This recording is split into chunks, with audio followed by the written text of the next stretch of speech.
Experts discover photos from an 1888 orphanage. When they zoom in on one photo, no one believes what they see. Before continuing, subscribe to the channel and activate notifications so you don't miss any new videos in October 2023. Two collectors from Boston made a discovery that would change their understanding of 19th century photography. Emma Richardson and Jake Sullivan attended a routine auction of the W. Moore family estate while searching for antique photo albums for their antiques business.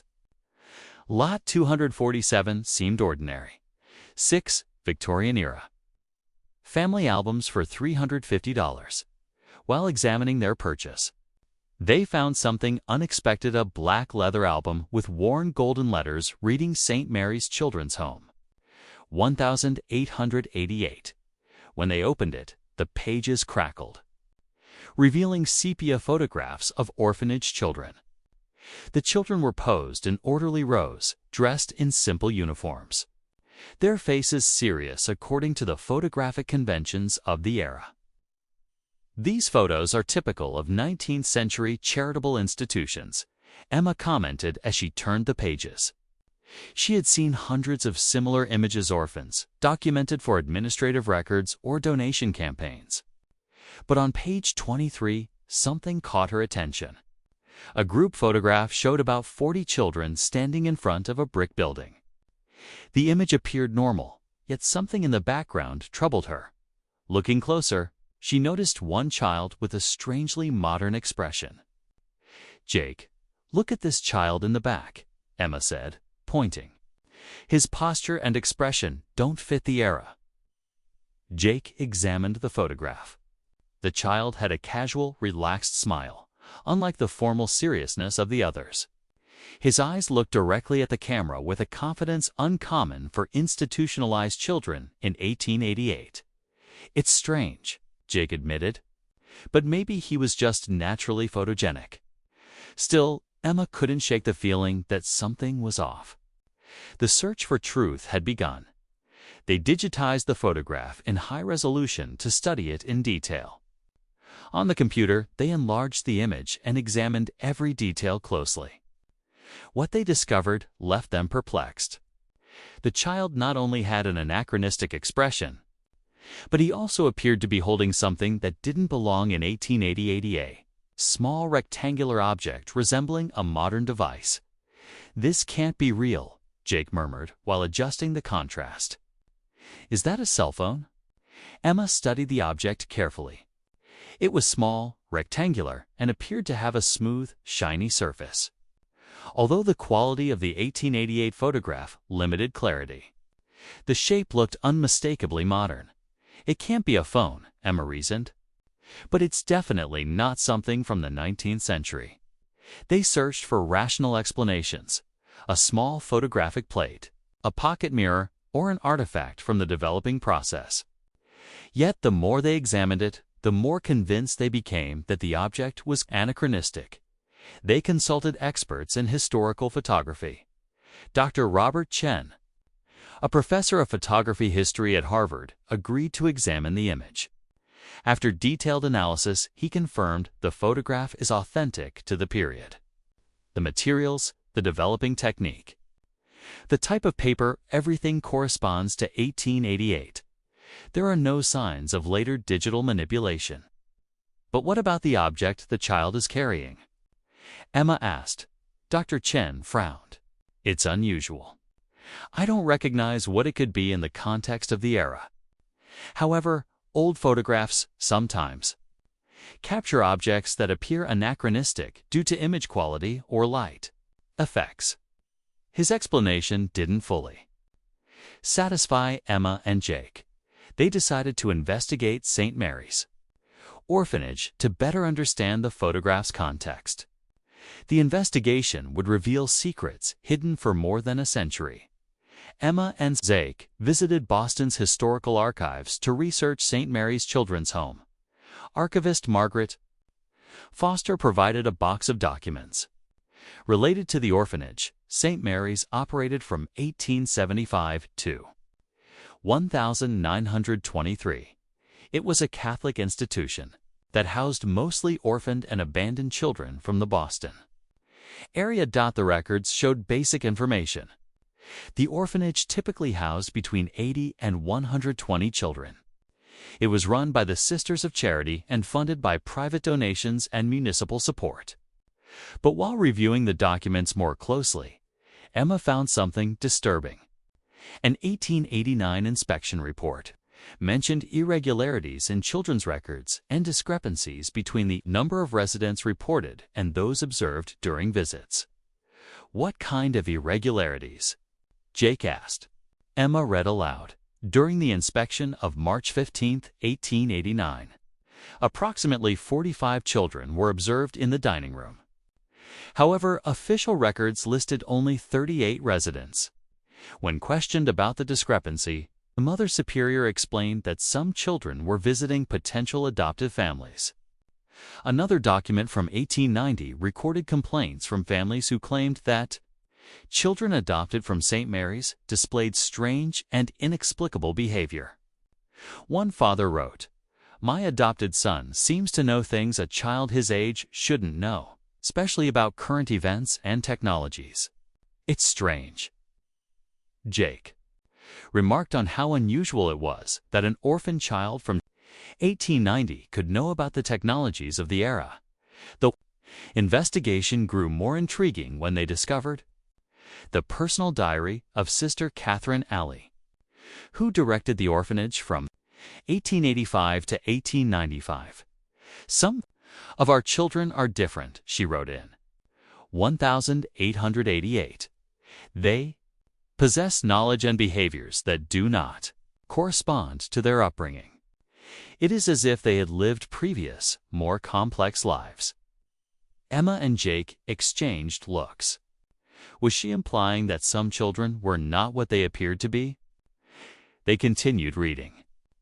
"The child Thomas troubles me in particular. He sometimes speaks of flying machines and lights that work without fire. When I ask where he learned these things, he says he remembers them from before." The description matched. The child in the photograph who had first caught their attention, Dr. Foster, then directed them to a special archive section containing the orphanage's medical records. These documents were well preserved and offered detailed insight into daily life at St. Mary's. The orphanage physician, Dr. William Hartwell, had kept meticulous health records, but his notes contained puzzling observations. Patient Thomas Mackenzie, estimated age 8, Emma read from an 1888 medical file, shows normal physical development but extraordinarily advanced cognitive knowledge, describing medical procedures taught only in higher institutions. Jake found another troubling record. Patient Mary Sullivan, age 10. During examination, she described internal anatomical details with precision expected only from someone with advanced medical education. When asked how she knew this, she claimed to remember it from her previous family. Dr. Hartwell documented a dozen children with similar traits between 1887 and 1891. All demonstrated exceptional intelligence, anachronistic knowledge, and an understanding of the world far beyond their formal education. "I have observed that these particular children adapt more quickly to new situations and show unusual resistance to common diseases," he wrote.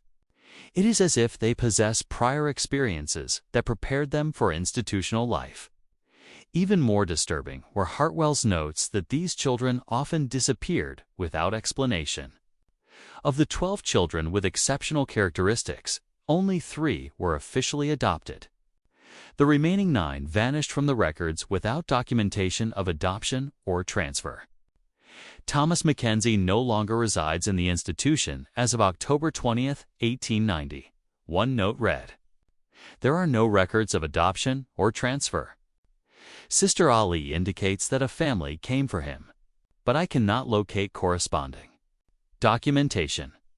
Emma and Jake began to suspect that something far more complex had occurred at St. Mary's. The special children seemed to have mysterious origins and equally unexplained destinies. "Do you think these children were different in some way?" Jake asked. Emma looked again at the original photograph. Or maybe someone placed them there intentionally. They decided to visit the former site of St. Mary's Children's Home. The building had been demolished in 1925. But city records identified its location in Boston's North End.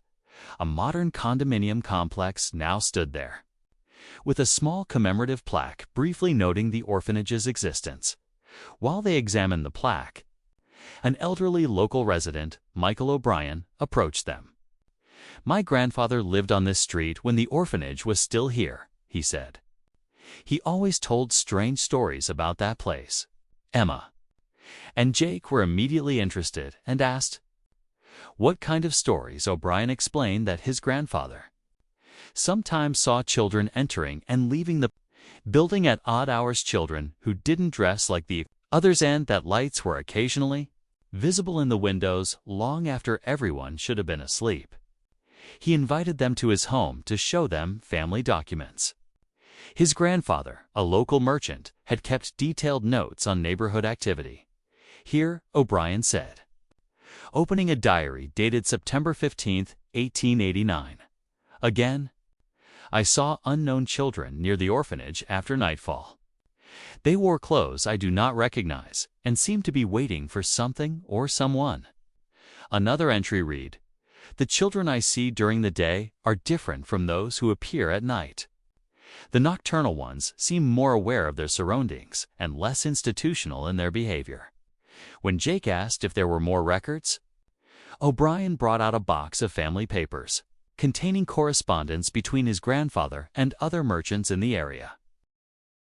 An 1890 letter between local merchants noted, orphanage suppliers report inconsistent orders. Some months they request supplies for 120 children. Other months for only 80. There is no clear explanation for these variations. Emma began to form a theory. What if some of the children weren't permanent residents? What if they came from somewhere else temporarily, but from where? Jake asked. And why? Finding answers would require deeper investigation into the mysteries surrounding St. Mary's using genealogical records. Emma and Jake located descendants of several children who had lived at the orphanage. The first family they contacted was that of Margaret Sullivan Chen, the great-granddaughter of Mary Sullivan, one of the girls mentioned in Dr. Hartwell's medical records. My great-grandmother always told strange stories about her years at the orphanage, Margaret said during their meeting at a cafe in Cambridge. She spoke of special visitors who occasionally appeared to help the children. Emma showed her the photograph that had launched their investigation. Margaret studied it closely. My great-grandmother is in this photo, she said, pointing to a girl in the second row. But she always said there were other children at the orphanage who never appeared in official photographs. When Jake asked what that meant, Margaret explained that, according to family stories, some children arrived for short periods, usually during emergencies. These children seemed to know exactly what to do to help, as if they had been there before. Margaret added more details. During an influenza epidemic in 1889, her great-grandmother said several children appeared who knew medical care techniques unfamiliar to the sisters. They helped save many lives and disappeared once the crisis ended. The second family shared similarly intriguing information. Robert Mackenzie, a descendant of Thomas Mackenzie, possessed family documents passed down through generations. My great-great-grandfather kept a simple diary after leaving the orphanage, Robert explained.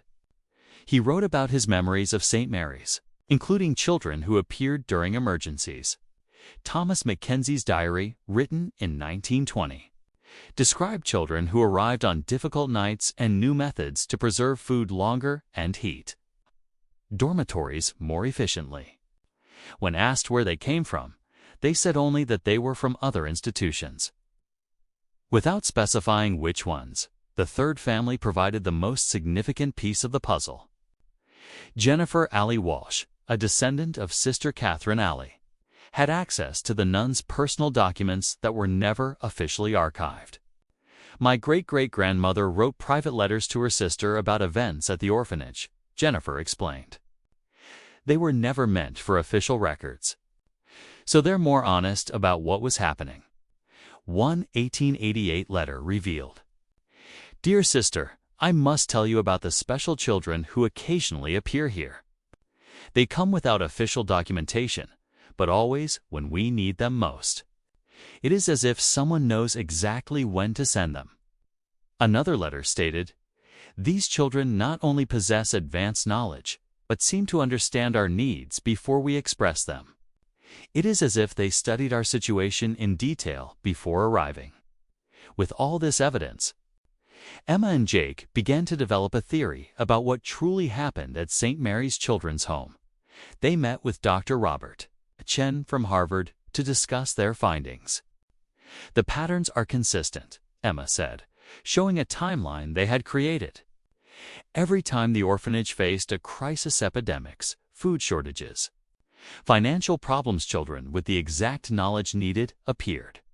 And they always disappeared once the crisis passed, Jake added, without leaving any trace in official records. Dr. Chen reviewed the material carefully. "It's an extraordinary situation," he said. "It suggests some kind of organized effort to provide targeted help to the orphanage. But who could have organized something like that?" Emma asked. "And how did they know exactly when and what kind of help was needed?" Dr. Chen suggested there might have been a coordinated network of institutions sharing resources, as some philanthropic organizations did at the time. However, further research revealed no evidence of such a network. No nearby institutions reported similar patterns, and there were no records of formal communication with St. Mary's. Emma proposed another theory. What if there was a secret organization dedicated solely to helping St. Mary's? Perhaps wealthy benefactors who trained children for specific purposes. "That would explain the specialized knowledge," Jake said. "But why the secrecy?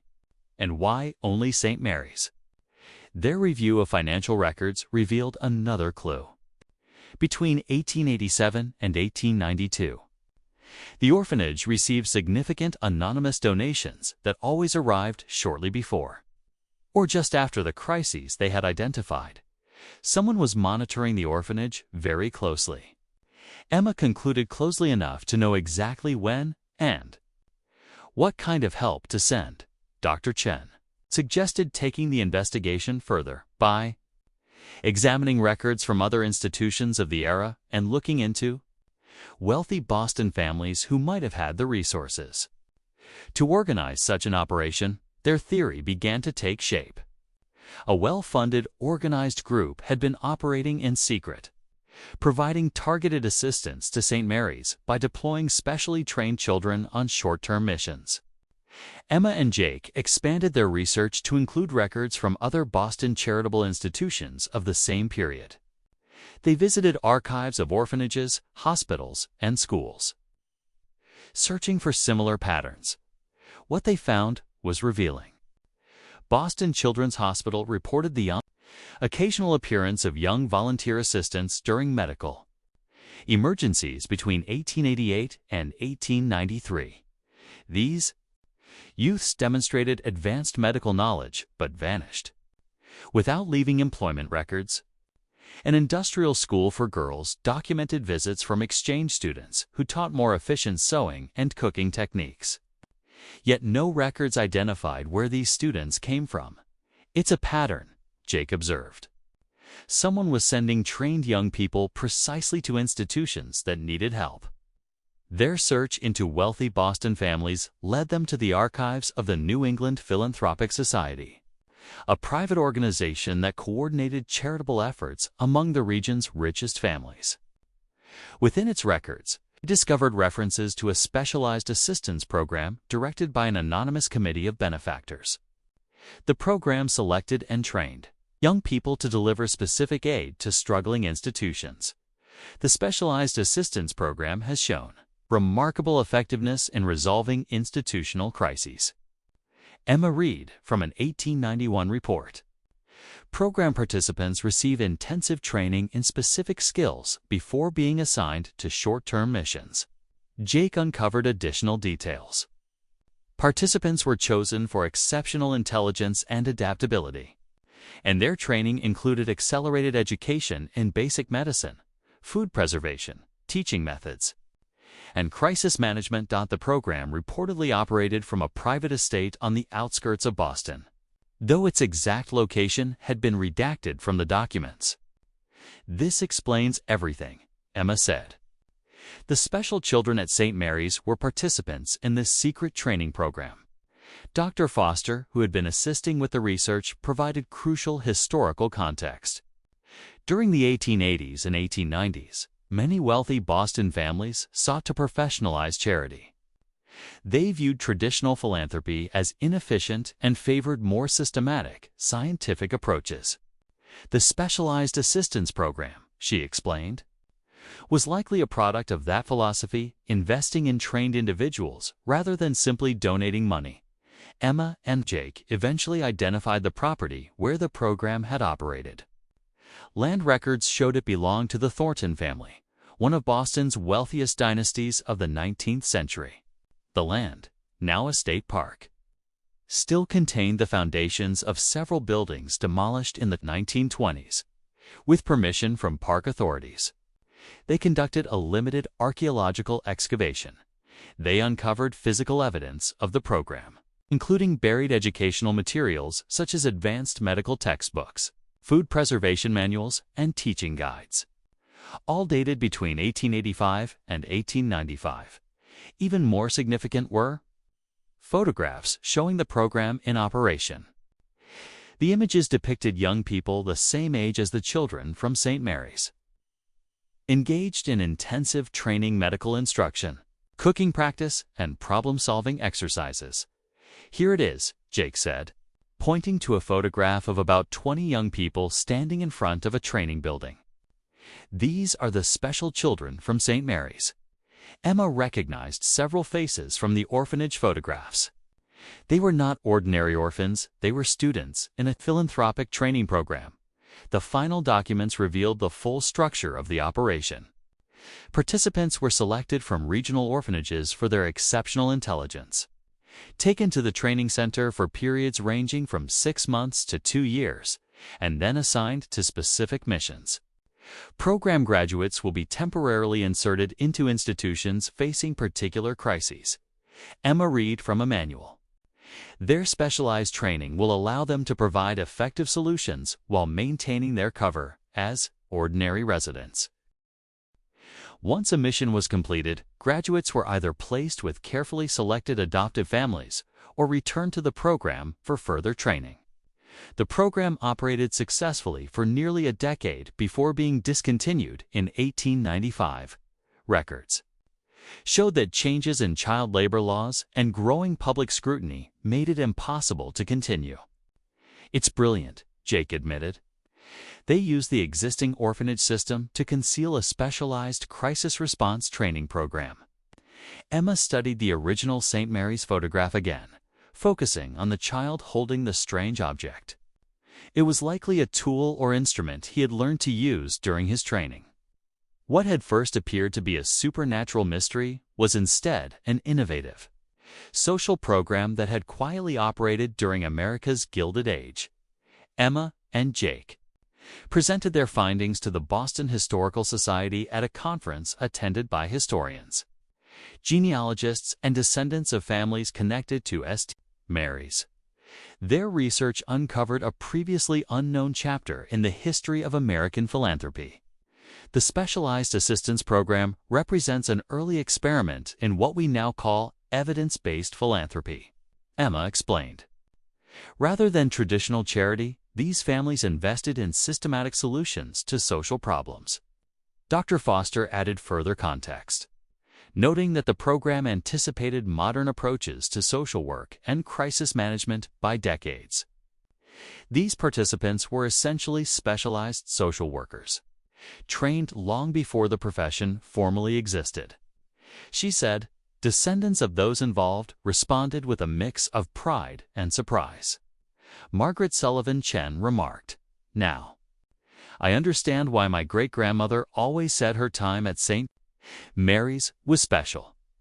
She wasn't just an orphan, she was part of something innovative. The research also revealed what became of many program participants. Records showed that after completing their missions, most were placed with carefully chosen adoptive families, often middle-class households that valued education. Many went on to become leaders in their communities, doctors, teachers, social workers, and reformers. The program didn't just resolve immediate crises, Jake explained. It helped shape a generation of civic leaders. Dr. Robert Chen of Harvard announced plans to establish a research initiative to further study the program's methods.